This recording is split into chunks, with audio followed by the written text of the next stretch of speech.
ഇപ്പം തമിഴ്നാട്ടിൽ ഉള്ള അവസ്ഥ നിങ്ങളൊക്കെ കണ്ടതല്ലേ. 108 സീറ്റ് കിട്ടിയ ടി വിക്കൊക്കെ കോൺഗ്രസ് പിന്തുണ കൊടുക്കുന്നു. ഇപ്പോൾ അവസാനമായിട്ട് വാർത്ത വന്നത് CPIM-ഉം CPI-യും പിന്തുണ കൊടുക്കുന്നു.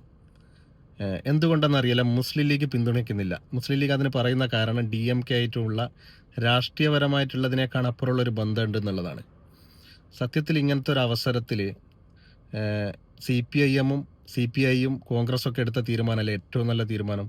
കാരണം വരുന്ന 15 വർഷത്തേക്ക് TVK വിജയ് മുഖ്യമന്ത്രി ആവുകയാണെങ്കിൽ വരുന്ന 15 വർഷത്തേക്ക് തമിഴ്നാട്ടിൽ വേറൊരു മുന്നണിക്ക് വരാൻ പറ്റൂല എന്നുള്ളത് ഉറപ്പാണ്. ആ ഒരു ഘട്ടത്തിൽ ഇപ്പോൾ ഈ ചെറിയ പാർട്ടികൾക്ക് TVKൻ്റെ ഒപ്പം പോയി കഴിഞ്ഞാൽ മന്ത്രി പദവികളും അതേപോലെ തന്നെ മറ്റ് നല്ല പദവികളും ഉറപ്പായിട്ടും കിട്ടുകയും ചെയ്യും. അപ്പോൾ ഒരു തന്ത്രപരമായിട്ടുള്ള നീക്കം എന്നുള്ള നിലക്ക് ഒരു രാഷ്ട്രീയ പാർട്ടി സത്യത്തിൽ ഇപ്പോൾ TVക്കൊക്കെയാണ് പിന്തുണ കൊടുക്കേണ്ടത്. ഇപ്പോൾ ചില ആൾക്കാർ പറയുന്നത് DMK ഒന്നും കൂടിയും സംഘപരിവാറിനെതിരെയൊക്കെ ശക്തമായിട്ട് നിലകൊണ്ട പാർട്ടിയാണെന്നുള്ളതാണ്.